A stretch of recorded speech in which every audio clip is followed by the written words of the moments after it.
Hi guys, and welcome back to another episode of Frozen Fortunes. Trying to be a bit more zen these days. The last couple of episodes I've kind of let the game get the better of me, and something I don't really want to do now. You might be wondering... Okay, I can't do that anymore. Right, you might be wondering why we're on the team dynamics screen.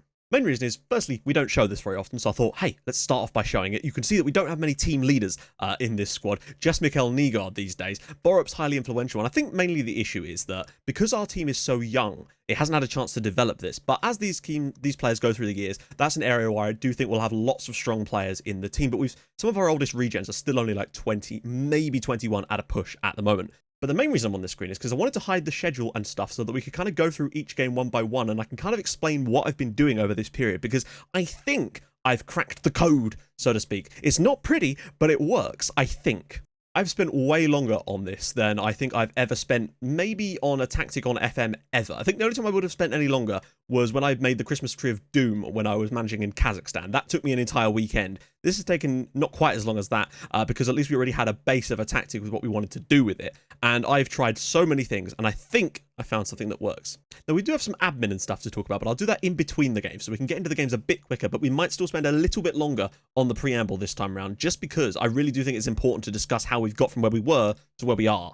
Now, first up, we played the cup game against Horsens. I wasn't expecting anything from the game, and we got exactly that. I played the suggested ideas from people, tried some stuff out. I tried bringing the wingbacks back to more comfortable roles, as it were. But the thing is, when you play a back five like that, it's so compressed, and you can't get anywhere near where you want to be. You have to play long balls, but the players weren't really doing it properly, so we just couldn't get out. We did have a couple of chances, as you can see. Diamosa actually played decently in this game, and they did only beat us 1-0, but the fact is, on another day, okay, they had a fair few long shots, but not that many. On another day, this could have been 4 or 5, and we were lucky to get away with a 1-0. The other downside is that Herman Martinez in this game got himself injured, got a concussion. That's the second one this year. So he missed a few of the games this month. He has played some as well, though, so it's not too bad. So next we moved on away to Thisted, and as you can see, well, I say smashed them. We didn't really smash them. When you look at the number of half chances we had, I think, or rather they had, I think 4-1 is very flattering on us, and they've actually picked up some decent results since this game, so they're clearly not as bad as we thought they were. And I think on another day, this could have easily been a draw. Now, I was messing around with some ideas for the away tactic in this one, trying to play it a bit shorter. I've got some notes about what we were trying to do. We did try some different stuff, but I don't think this one really worked. I watched a lot of this, some parts of this on full match, just to try and see if I could notice any patterns. I watched some of the late parts of the Hobro game on comprehensive, most of this one on comprehensive too. I did see a few little things, but the problem with a game like this is that because of the way that we won the game quite comfortably on the scoreline, it was hard for me to analyze things, because a lot of players were getting good ratings for things they were doing, and yeah, it was a little bit difficult on that front. Ponzo scored 2 penalties, not Ponzo, Ponzio, my bad, got himself 2 penalties in this game, so again, it could have been very tighter, but Stephen Gardner has probably been the breakout player for me over this period, did score a brace, so that's good to see. Now, I didn't notice it at the time, but he does have 16 finishing, so we've got to try and find ways to use that. But again, this one, I couldn't really gather much from it, because we were playing relatively well considering. Next up, we had Vela at home, and the main thing I was trying to do in this game, again, mostly watched on comprehensive, just to try and see any patterns, and again, looking better in this one. We had a lot less long shots. They had a lot of long shots. They created a decent number of chances, and unfortunately, they just managed to take them. Eric was the bane of my life. That guy just dribbles through everybody. You can see why he's one of the best players in this league. Stephen Gardner had actually given us the lead with his 3rd or 4th even goal of the season, so not bad. But the main difference here was Marco Ramkilde got 3 goals in 4 minutes and just decimated us in a really short spell. I don't know what they changed to get that result, but it was not working for us. Now, you might notice we had a bit more possession and our pass completion was much, much higher. I was still trying to work this idea of shorter passing to get it into these channels, but the problem I found a lot of this, as you might have noticed from this save so far, is that what we were doing before was the ball into the channel for the right or left striker, and then they'd square it to either the middle striker or the other one, or we'd get some scraps on the edge of the box. That's how we were doing it. But for some reason, despite not changing the tactic, that was not happening anymore. And what I was really trying to do is figure out why that is. And I think I've cracked it. Next up, away against Hobro. I mean, we just got blown out of the water in this one. A bit unfortunate in the fact that it was a penalty and a goal from a corner, but still, we didn't do enough. We created enough chances to have goals in this game. It just wasn't working for us. Again, we were trying the away tactic again, trying to make some changes. I was trying to adapt a shorter passing style into this one, but they were just getting in on us. Oh no, hang on, sorry. This is the one where I tried to press them a bit more. And as you can see, their pass completion isn't great, and we did win more of the ball. But not enough. They are just come down from the top flight, and their quality showed. They created a lot of chances against us, and we've created more. That's what I would say. Over these games, we created a lot more opportunities than we have been. Just the lack of quality strikers really has cost us. And then it happened. We had the game. And this isn't one of these ones that we've like scraped. You know, we've not been lucky to score 2 or 3 goals in this game. We were unbelievable in this match. It could have actually been more. We missed a penalty. So did they, but yeah, they were top of the table coming into this game, and we smashed 5 past them at home. And in this match, we were in the relegation zone coming into this game. I'm fairly certain of it. We weren't quite bottom, but we were bloody close to it. So to come out here with a result like we did was unbelievable. Now, 3 main changes I made that made this work, and I think this is what we're going to go with from now on. The first thing is my wingbacks staying in the position they were, in the raised position. They don't seem to work further back because it just leaves us way too packed in. And yeah, I'm happy with where they are now. It worked before, and I think I know why. They're now set to play more risky passes and play it longer. Generally speaking, as long as they physically can. We're also distributing to them so they get the ball a bit quicker. We'll go into this in a bit more detail in a minute, but I just wanted to explain what happened now. The other change I made for this game was I noticed that when I put Ponzio in the middle, because Diamos has been okay, Ponzio is a better deep-lying playmaker than he is an advanced playmaker, which is more of Diamos' sort of forte. So when Ponzio played, I decided that, you know what, let's put him as a deep line playmaker and see what happens. We have a central midfield partnership on attacking as well, just to try and make some runs extra. Usually it's Julien. But I think whatever happened about this game, the other changes, we went route 1 from the start. From the very beginning of this match, we went route 1. Still on counter, but route 1. And I think that solved the problem of getting the balls into those channels, because we were pinging balls into those channels all game long, basically, almost from the kickoff. As you can see from the fact that we got 2 very early goals from Steven Gardner, and we were 2-0 up before they even knew what hit them. He did add a third as well, and we were 4-0 up in this game by half. No, sorry, we could have been 4-0 up by half time, but Kasper Nielsen missed the penalty. But Holmgård came off the bench and got a goal. I think he started. I can't remember if he started or Herman Martinez was back for this one. And then Ponzio grabbed himself a goal in this one as well, a brilliant bending one in the top corner. But those seem to be the key changes. So in the next game, since it was against Roskilde, who'd come down from the top flight, I figured, you know what? Let's just try this away from home, because the away tactic just hasn't really been getting many results for us either lately. Or admittedly, it did get us the win against Disted and the win away at Nyköping early on, but I wasn't really happy with it recently. So I thought, you know what, let's just try it. Have a free hit at them and see what happens in this game. And what happened in this game is that we blew them to pieces. We actually went behind in this one early on from Gabriel Christensen, but Steven bloody Gardner got another hat-trick. He's got 9 league goals now, and he's really, really in form. Brendan O'Neill also got one. He's got quite a few assists this St. Brendan really, really redeeming himself in my eyes. And this comes from this game. Kasper Nielsen went off injured. I think he has another concussion. And Tuvanon also had to go off injured in this one. So we actually finished this game with 9 men, I think, and still didn't concede late on. We do still look a bit vulnerable from corners, I grant you. I've changed it again to yet another suggestion one from the comments. We'll see what happens with that. I've pushed even more men back on free kicks, but for some reason they don't even seem to be listening, which is a bit weird. So we are still vulnerable there. But look at that, 13 shots on target in this game, 6 click. We could have had more goals. It's brilliant. And all of that leaves the league looking like this. We're actually 7th. Amazingly, we are 7th. I don't know where that's come from, but you can just see how this league is kind of all over the shop. Our goal difference has got a bit better. We're still not great for the old defending side of things, but you can see that Thisted and Frem have certainly Thisted, have picked up the pace a little bit and are actually putting some pressure on the teams above them slightly. So I was getting very worried, and this came at the perfect time for us, really. We are going to be missing quite a few players for today's game, though. I'm still going to go with this tactic, though, just because I want to show you that we can create chances with it. I don't expect us to win, because Viborg are 2nd in the league and we are away from home, but it's the next game I'm really targeting, and I think this might be a use-all tactic that we can use in every single game. That way we can get a bit more fluidity with it.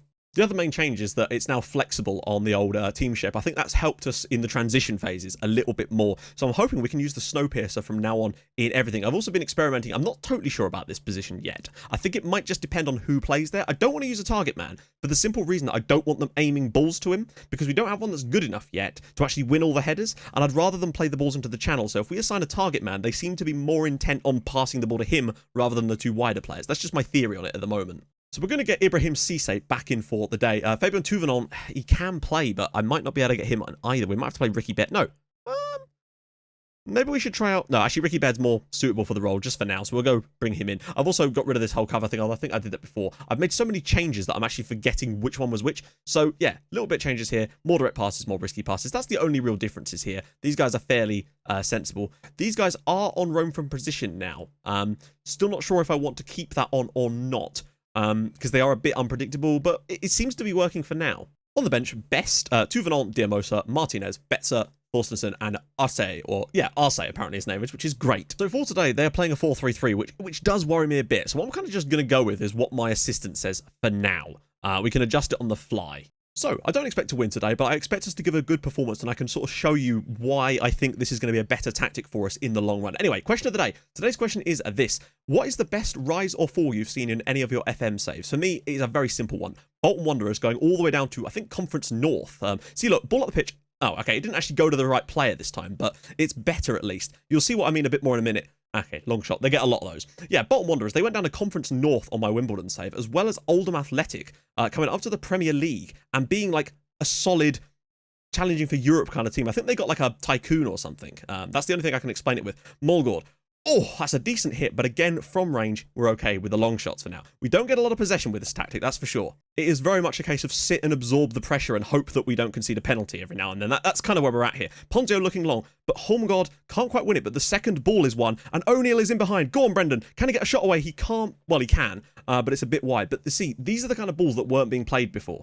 I felt ball in. Please don't concede from a fucking... Oh, my goodness me. There's just nothing to stop this. There's nothing to stop this. I can't believe it's happened again. We're limited them mostly to long shots, so they get one chance with a goddamn free kick, and it's in the back of the net. Look at the number of players in that area, and they still can't win a header against this lot.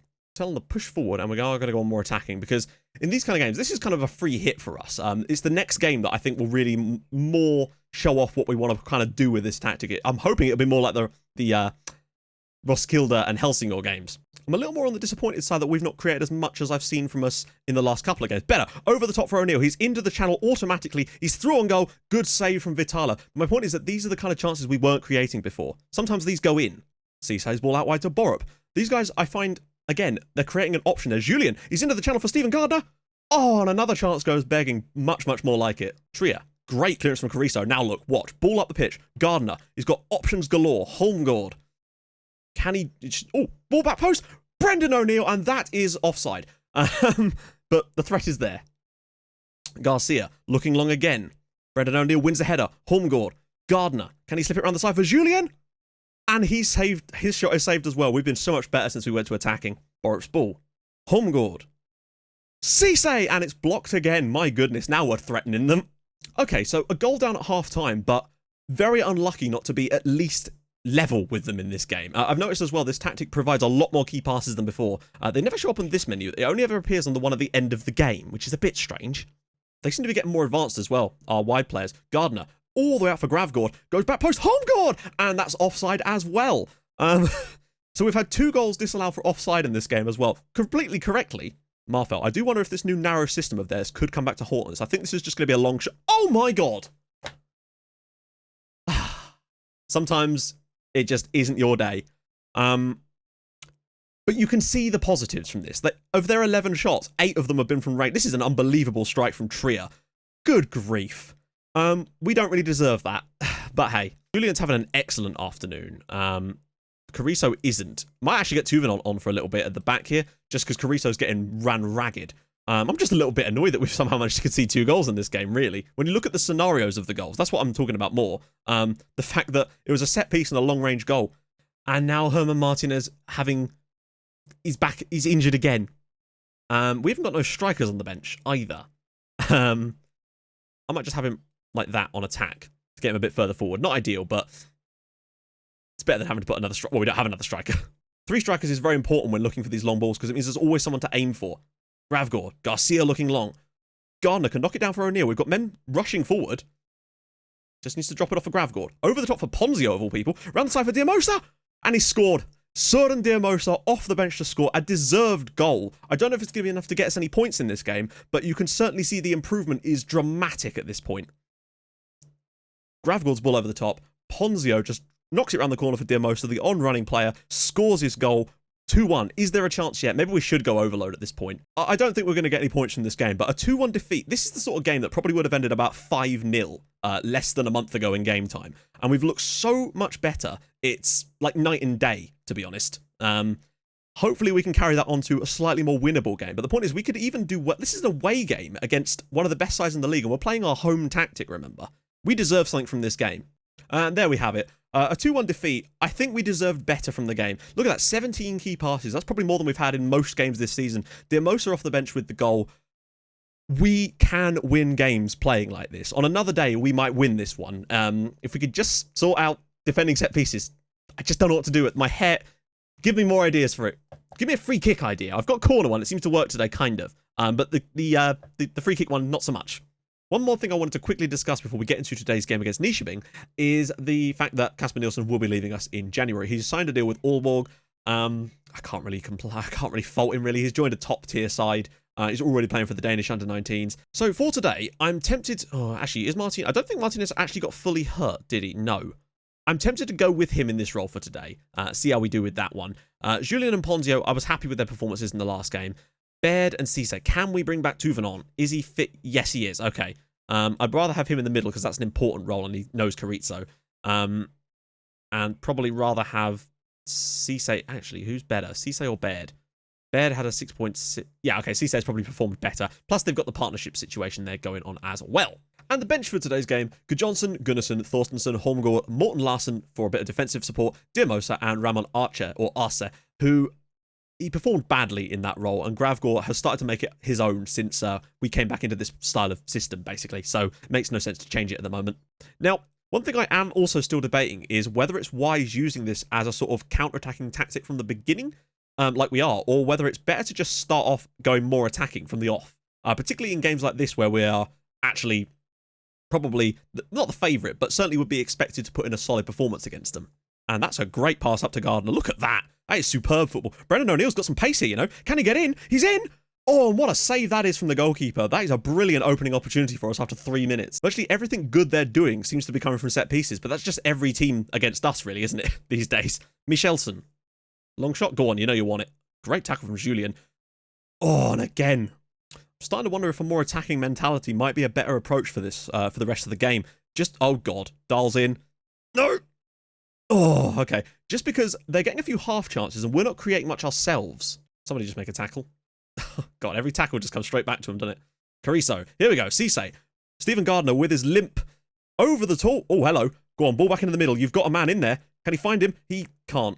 Or we might be able to. Gardner. Martinez! And we have the lead. Herman Martinez assisted by Stephen Gardner with his walking stick. And it is 1-0 to B67. That is the goal that we needed. Brendan O'Neill, brilliant here from him again. Perhaps not the best cross this time.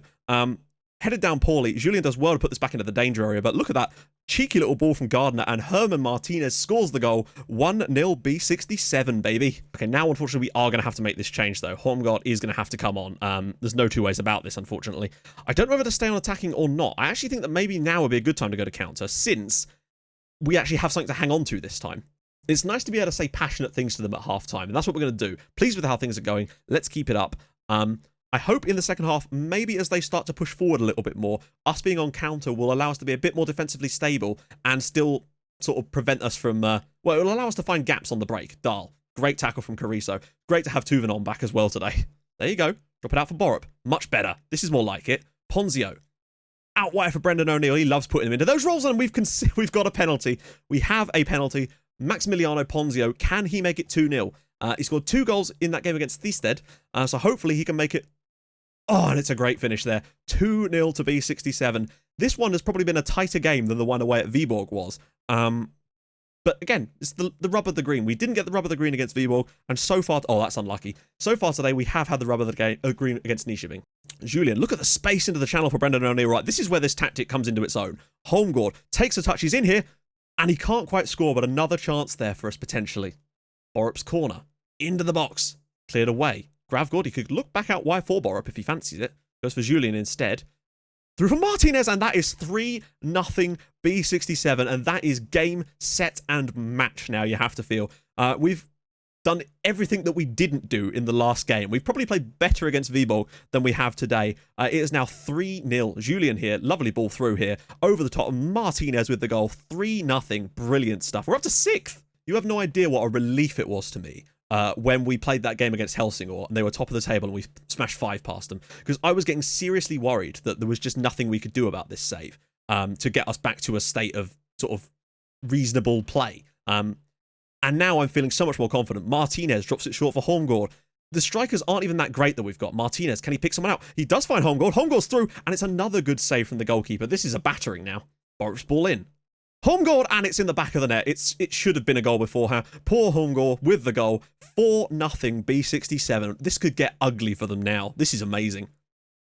Look at this. Back post header. Brilliant. We've scored a goal from a corner of all things. Let's get Dimosa on instead of Pondia. See how Dimosa does in the deeper lying role. I think the reason that deep line role's kind of helped us a bit more is I think he contributes more defensively if the player plays in that role. And maybe it's just allowing us to win the ball back a bit more in the midfield, considering we've only got the 2 players there. I still feel like we're going to concede a goal from a set piece in this game, just to make it an official episode. Looks back for Borup. Borup for Dimosa. He's got to look for a good pass now. Julio. Oh, Holmgaard's in behind here. Can he pull it back? O'Neill. It's 5-0 B67. Brendan O'Neill. St. Brendan. Praise be. This is unbelievable football. This is actually really good football. I'm not even going to lie here. Julian with a lovely incisive pass to Holmgaard. Pulls it back brilliantly, and Brendan O'Neill bombing in at the far post. 5-0. Unbelievable. I mean, what a performance. A 5-0 battering. Our home record now. I mean, we can win games away from home, no doubt, not with this new style. I genuinely think we can. But our home form is going to be, hopefully, brilliant. Now, let's not get too excited. I think the season, as far as anything actually massive happening, that ship has sailed for us because of our poor start. I mean, you never know, but, like, I don't think we're going to catch up another 8 points with a game in hand that we would have done before. But there you go, a 5-0 thrashing at home. Thoroughly deserved win. Lots of key passes. Unbelievable performance from everyone on the team. Herman Martinez, man of the match with 2 goals. I think that might be the biggest win we've ever had in a live com in this save. And as a result of that, we have a positive goal difference and have gone 5th in the league. Oh, how the tables have turned, wouldn't you say? Gardner's up there for that. Average rating now with seeing players back there. Oh, God. You have no idea how relieved I am that we've actually been able to sort of fix things up now. We've moved only 5 points clear of the drop zone. We're actually closer to the drop zone than we are to 3rd place, which is amazing. Those 3 look pretty set, but you never know. If we can start pulling out big wins, there could be... Remember how bad this team is. Just think what this could be like if we get a couple of players in that start to perform well for us. We could be onto something. So happy right now. So, next episode, it's going to be the final games before Christmas, so there's not going to be many in it, really. We've got Frem away, winnable, they're down there. Venceslas at home, who's not winnable at home. Marion Least at home, Freymad away, and Thisted at home as well. Before we come back for the 2 games... no, sorry, these are going to be the live comms. So, the live comms in the next episode will be Thisted at home, and then Vale away. God knows where in the... I mean, we could be on a dreadful run after this for all I know, but I feel like we might actually be finally onto something. We're scoring goals. We're not conceding as many, touch wood. If you got any ideas for free kick suggestions, do let me know. I think the corners one is looking a little bit more stable. I think. If you have enjoyed this episode, and I really hope you have enjoyed this one, it's nice to finally win some games and to score some amazingly good goals, particularly that last one. Do drop a like on the video. It really does mean the world to let you know that you're still enjoying this series because I wouldn't be able to do it without you. Anyway, and if you're new to the channel, of course, do subscribe. I hope this is the first episode you've seen because we've actually done a good, and I'll see you guys soon. Thank you so much for watching. See you guys next time. Bye-bye.